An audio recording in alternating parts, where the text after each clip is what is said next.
예수의 죽으심과 부활, 사람들이 관심이 없습니다. 예수님이 12명의 제자도 예수님의 죽으심과 부활에는 관심이 없습니다. 예수님의 제자의 대표격인 야고보 요한의 어머니가 예수님께 찾아옵니다.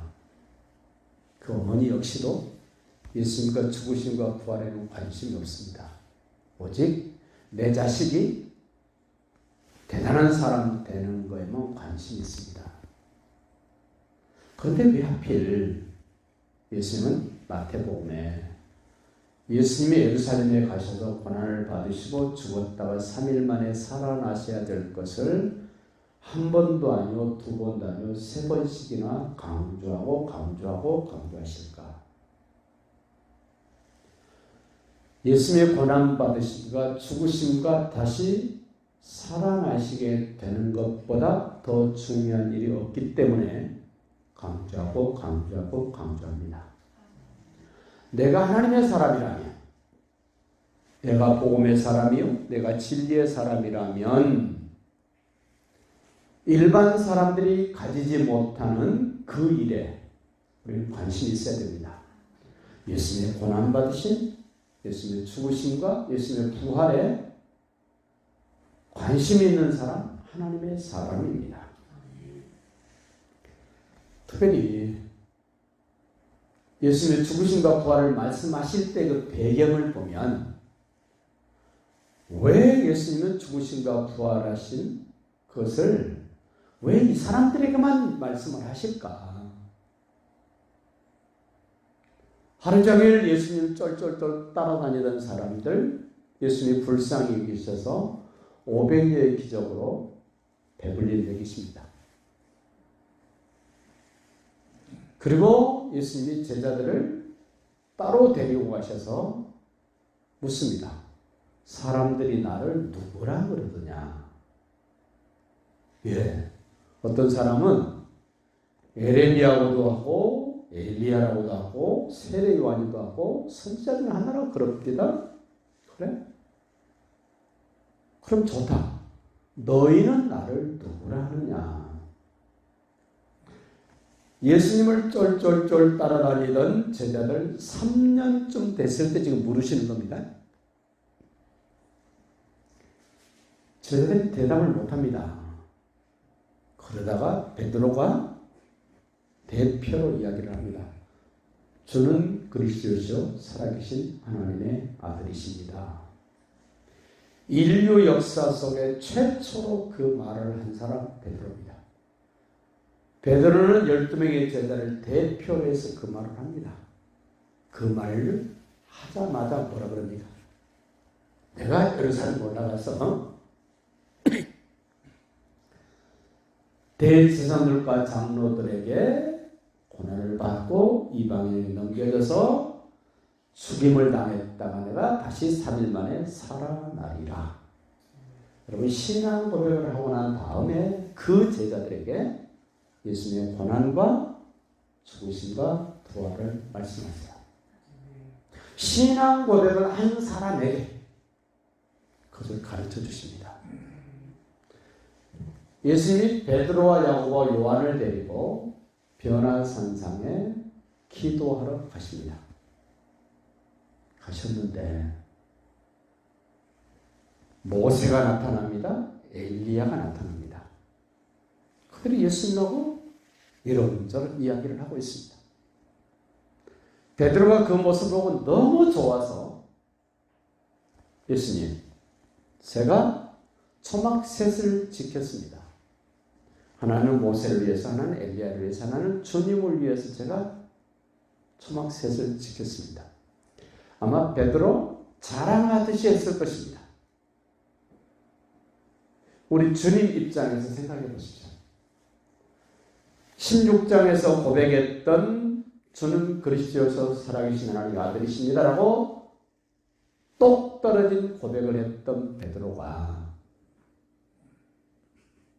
다른 사람들이 고백했던 엘리야나 에레미야나 세례 요한이나 선지자 중에 하나입니다라고 할 때 우리 주님 기뻐하지 않으셨기 때문에 제자들에게 물었단 말입니다.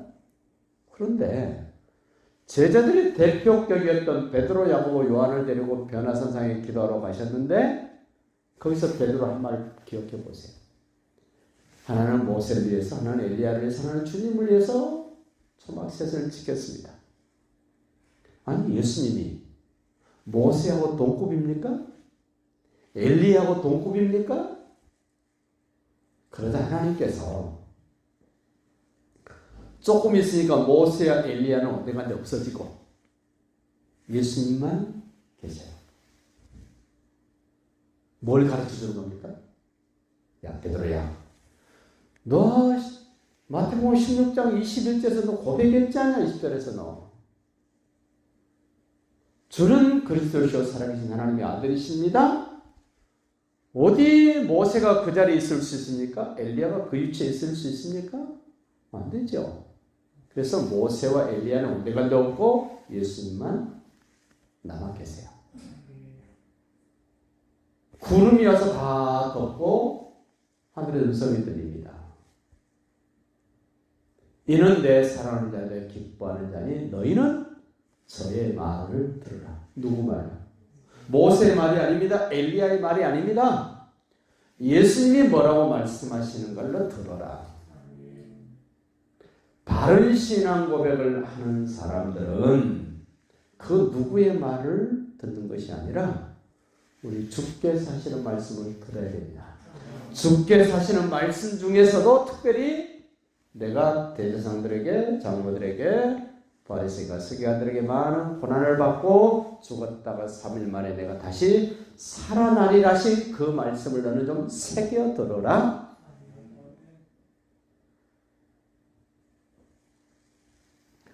예수님 포도원 품꾼 비유를 설명했습니다. 아침 일찍 나가서 한 데나리 약속에서 포도원을 들여다봅니다. 6시에도 9시에도 11시에도 들여보냅니다. 나중 온 자에게 한 데나리온을 줘서 돌려보내고 일찍 온 사람에게 한 데나리온을 줘서 돌려보냅니다. 먼저 된 자 나중 되고 나중 된 자 먼저 된다는 이 기가 막힌 원리를 말씀하시고 난 다음에 오늘 우리가 읽었던 20장 17절이죠. 예수께서 예루살렘으로 올라가려 하실새 12 제자를 따로 데리시고 길에서 이르시되 보라 우리가 예루살렘으로 올라가노니 이자가 대제사장들과 서기관들에게 넘겨지며 그들이 죽이기로 결의하고 이방인들에게 넘겨주어 그를 조롱하며 채찍질하며 십자가에 못 박게 할 것이나 제3일에 살아나리라. 세 번째 마지막으로 지금 이 말씀을 가르쳐 준데 누구에게 합니까? 제자들에게. 이 말을 몇 번 들었습니까? 이 제자들 지금 세 번째 들었습니다. 세 번째. 우리는 다른 것은 좀 잊어먹고 놓칠지라도 예수님이 왜 고난받으시지? 왜 십자가에 죽으시지? 왜 예수님이 3일 만에 살아나셔야만 되는가? 깨달아야 됩니다. 복 받는다는 말은 기억 안 하고 싶어도 기억이 잘 됩니다. 아, 이런 복 준다. 이러면 내가 형통한다. 그러면 잘 들어옵니다. 근데 고난받고 죽고 뭐 이런 거는 귀에 안 들어오지 않습니까? 그러나 내가 정말 하나님의 사람이라면, 내가 정말 구원받은 사람이라면 먼저 새겨드려야 될 말씀, 예수님이 왜 고난받으시는가? 예수님이 왜 십자가에서 피 흘려 죽으셔야만 되는가? 왜 예수님은 3일 만에 다시 살아나셔야만 되는가를 하나님의 사람이라면 반드시 알아야 됩니다. 예수가 그리스도인 것이 믿어져서 구원 얻게 되는 사람이라면 이 내용은 반드시 알고 있어야 됩니다. 예수님이 이 땅에 오셔서 고난받으시고 십자가를 죽으시고 부활하신 것은 하나님께서 나를 사랑하신다는 사랑의 표현입니다. 그러니 이거를 모르면 하나님이 나를 사랑한다는 사실을 어디서 어떻게 압니까? 부자 돼야 하나님이 나를 사랑한다고 압니까? 내가 마음먹으면 뭐든지 턱턱턱 다 잘 이루어지는 것이 하나님이 나를 사랑하는 겁니까? 아닙니다. 나를 너무너무 사랑한다는 말은 로마서 5장 8절에서 그렇게 바울이 기록을 합니다. 내가 아직 죄인 되었을 때, 내가 아직 원수 되었을 때, 내가 아직 연약할 때 예수께서 십자가를 죽으시고 부활하신 것은 하나님께서 죄인된 나, 원수된 나, 연약하되 연약한 나를 사랑하시는 그 하나님께서 나를 사랑하시는 사랑의 표시로 예수님이 오셔서 죽으시고 부활하신 것이다. 하나님이 나를 너무너무 사랑하신다는 표시가 뭐라고요? 예수님이 고난받으시고 죽으시고 살아나신 것이 하나님이 나를 사랑하시는 표시다. 여러분, 예수님이 이 땅에 오시고 죽으시고 부활하시고 승천하신 것 역사적 사건입니다. 그렇다면 하나님 아버지가 나 같은 죄인을 사랑하시는 사랑의 사건도 역사적인 사건이요, 그 사건은 지금도 나에게 효력이 있습니다. 하나님이 죄인을 사랑하시기 때문에 아들 예수님을 보내셨습니다. 죄인을 사랑하시기 때문에 예수님을 대신 십자가에 못 박았습니다. 죄인을 사랑하셨기 때문에 그들을 의롭다 하시기 위하여 예수님이 죽은 자 가운데서 살아나셔야만 했습니다. 여러분, 이 죄라는 것이 얼마나 엄청난가를 아셔야 해요. 죄는 크든 적든 죄는 반드시 심판을 받습니다.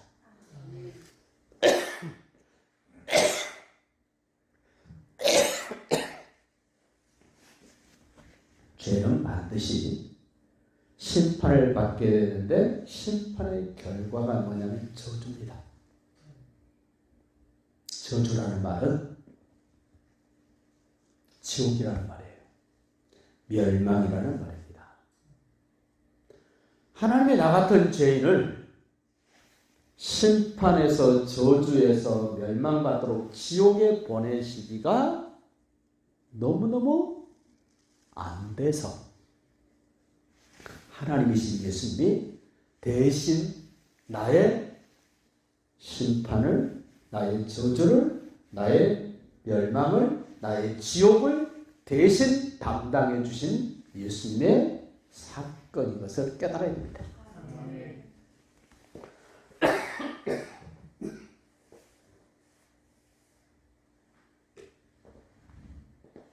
왜 예수님이 다른 말씀을 반복적으로 안 하시고 내가 고난받고 죽었다가 3일 만에 살아나야 될 것을 이렇게 반복해서 하실까?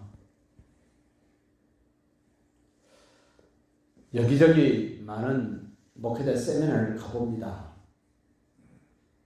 사람들이 많이 모이는 곳도 가봅니다. 특징이 있습니다. 사람 많이 모이는 곳 좋은 얘기만 합니다. 듣기 좋은 말만 합니다. 편안한 말만 합니다. 그런데 우리 주님은 5,000명 모였을 때 이런 얘기 합니까? 여러분 생각해 보세요. 5,000명 모였을 때 이야기 했습니까? 안 하시죠? 딸랑 몇 명 모였을 때? 12명. 그것도 하나는 불량품. 우리 주님은 중요한 사람 따로 모였을 때 이 말씀을 하세요. 많은 사람이 모이는 곳에 이 말씀을 안 하셨다는 걸 아셔야 돼요. 왜 많은 사람 모였을 때 얘기 안 할까요? 그들이 안 좋아합니다. 그들은 안 듣고 싶어 합니다. 심지어는 제자들도 관심 없잖아요, 지금. 나이 많은 야고보와 요한의 어머니도 관심 없지 않습니까? 왜 성경은 예수님이 고난받으실 것을 말씀하시고 난 다음에 바로 야고보와 요한의 어머니가 와서 내 아들 둘을 하나는 우편 하나는 좌편에 앉게 해주십시오. 권력 서열 1번 2번에 앉게 해주십시오. 이런 얘기하는 것을 마태는 이 말씀 뒤에 갖다 놨겠습니까? 예수님이 친척이었습니다. 예수님을 잘 아는 사람입니다. 그럼에도 불구하고 그들은 관심 없습니다. 예수님이 고난받으시고 죽으시고 부활하시고 관심 없습니다. 많은 사람도 관심 없습니다. 나이 많으신 분도 관심이 없습니다. 친척도 관심이 없습니다. 심지어는 3년 동안 훈련받고 예수님과 함께했던 제자들도 관심이 없습니다. 그럼에도 불구하고 예수님은 너는 반드시 이 내용만은 너는 알아야 돼. 너는 알아야 돼 하고 강조하고 가르치신 내용이 내가 고난받고 내가 죽고 내가 다시 살아난다는 사실을 너만은 알아야 돼. 너만은 알고 있어야 돼. 그들이 누굽니까? 제자들입니다. 그들이 누굽니까? 하나님의 나라를 이 땅에 펼치고 보여줘야 될 너만은 알아야 돼. 저한테 묻습니다. 목사님 교회 얼마나 모입니까? 많이 안 모입니다. 목사님들이 의아해합니다. 왜 그렇게 안 모일까요? 그럼 제가 자신 있게 이야기합니다. 진리를 이야기하는 사람들이 질려서 안 옵니다. 그렇습니다. 사람들은 진리를 안 좋아합니다. 태생적으로. 왜? 죄인이기 때문에. 진리를 들어야 죄인이 의인 될 수 있는데 그 죄를 덮고 가리고 아닌 것처럼 하려니까 다른 얘기 들어야 되잖아요. 다른 이야기. 아무 부담 없이 아주 편안하게. 그런 평안은 진짜 평안이 아닙니다. 그런 위로는 진정한 위로가 아닙니다.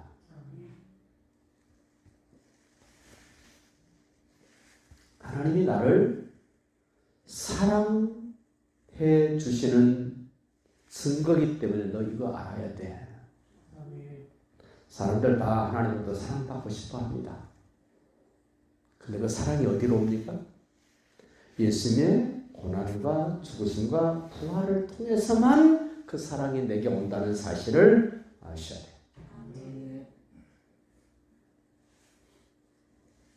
왜 예수님이 예루살렘에 가셔서 고난받고 죽으시고 살아나셔야 합니까?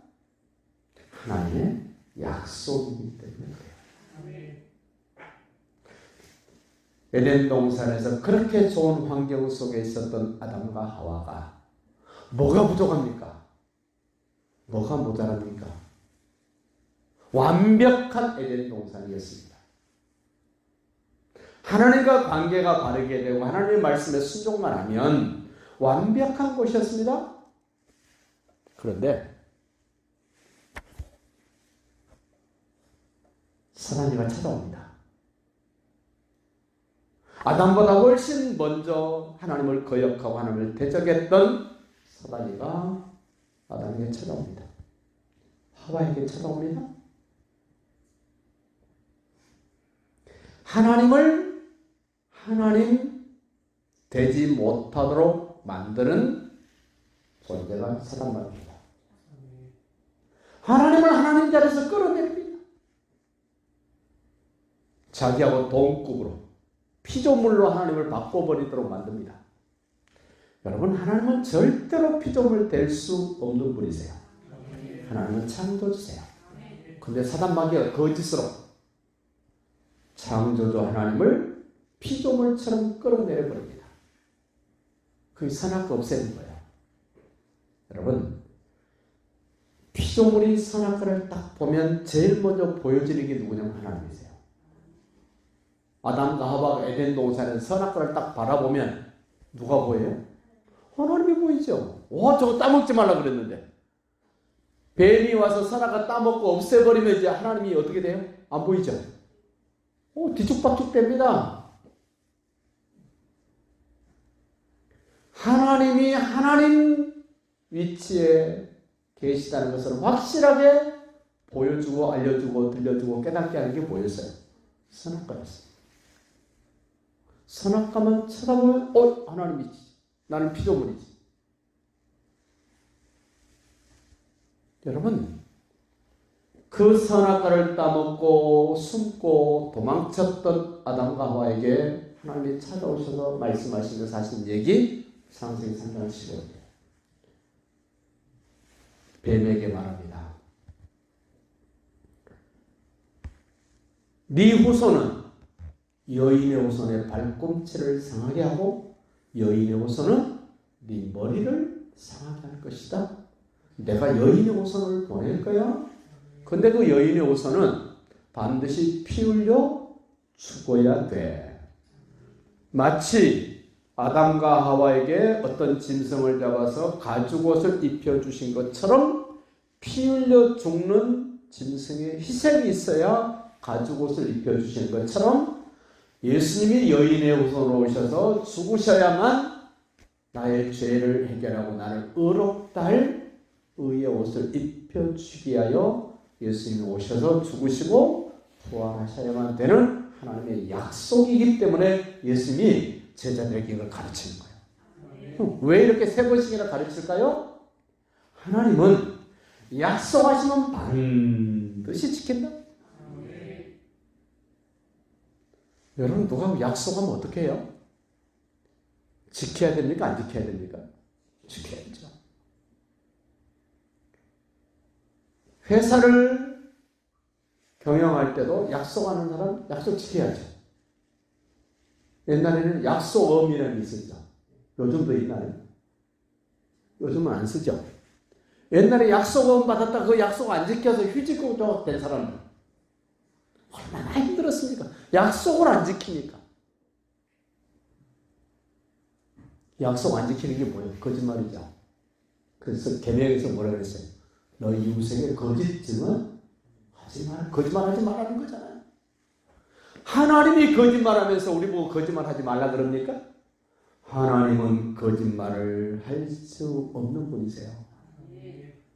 4,000년 전에 여인의 후손을 보내시겠다고 약속하신 그 하나님이 4,000년이 지난 후에 정확하게 마리아의 몸을 통해서 성령으로 잉태된 예수님이 이 땅에 여인의 후손으로 오신 거예요. 그 약속을 지키신 하나님.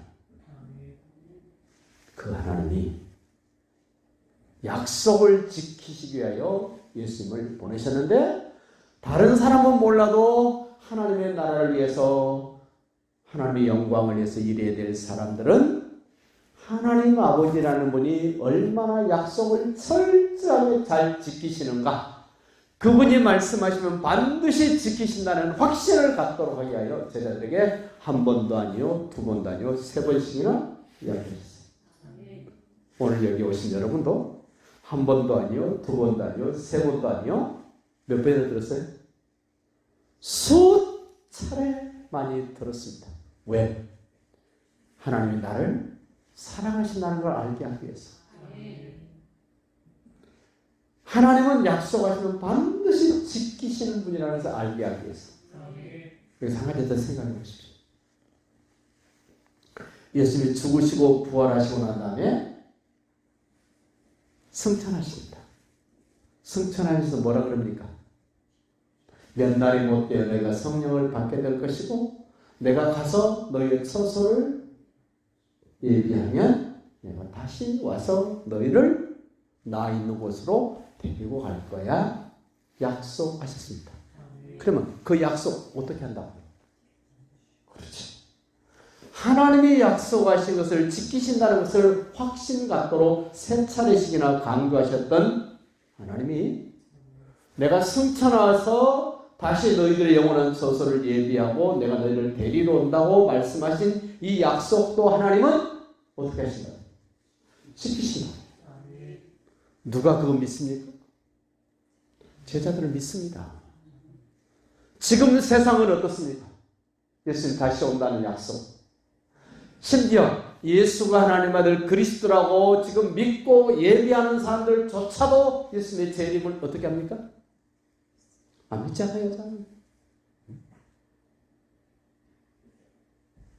그러나 저와 여러분은 분명히 알아야 됩니다. 하나님이 나를 사랑하셔서 예수님을 보내셨고, 하나님은 약속하신 것은 반드시 지키신다는 사실을 나에게 확신 갖게 하기 위하여 예수님이 오셔서 죽으시고 부활하셨고, 다시 오신다는 그 약속은 헛된 말이 아니라 반드시 하나님이 약속하시기 때문에 지키실 것을 나는 확신합니다. 머릿속으로만 알고 입술로만 확신한다고 하는 것이 아니라 주님의 재림을 믿고 있는 사람들은 특징이 있습니다. 준비합니다. 딸을 둔 엄마, 아빠는 딸을 시집보낼 준비를 하죠.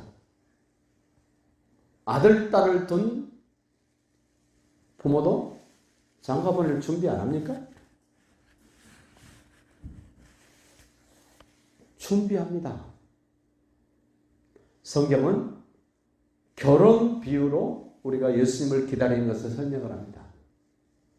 신부가 신랑을 기다리는 것처럼 준비하라 그럽니다. 대충 합니까? 그러지 않죠. 정성스럽게 합니다. 부모도 정성스럽게 준비합니다. 당사자도 정성스럽게 준비합니다. 소홀함이 없게 합니다. 근데 결혼, 근데 나를 받죠. 여러분 주님의 재림도 하나님 날 받아놨을까요? 안 받아놨을까요? 날 받아놨습니다. 우리는 모릅니다. 그렇기 때문에 철저하게 준비합니다. 반드시 주님 재림이 오십니다. 구약의 이스라엘 백성들에게 준 절기가 있습니다. 절기. 여러분 절기대로만 살면 구별된 삶이 됩니다. 우리는 유대인이 아니기 때문에 절기를 따라가지는 않습니다만은 절기 의미는 알고 있어야 됩니다. 절기가 크게 두 가지입니다. 봄에 나타나는 절기가 있고 가을에 나타나는 절기가 있습니다. 봄의 절기는 유월절, 무교절, 오순절, 칠칠절이라고도 하고 초실절이라고 하는 오순절이라고 하는 그 절기가 봄절기예요. 지나간 절기입니다. 앞으로 다가올 절기가 있습니다. 가을절기입니다. 가을. 7월달에 집중기가 있습니다. 7월 1일 나팔절입니다. 우리 주님 재림이 오실 때 뭐하죠? 나팔 불죠. 그 나팔절. 그리고 장막절이라는 게 있습니다. 마지막 절입니다. 초막절이라고도 하고 수장절이라고 하고 장막절이라는 절기가 있습니다.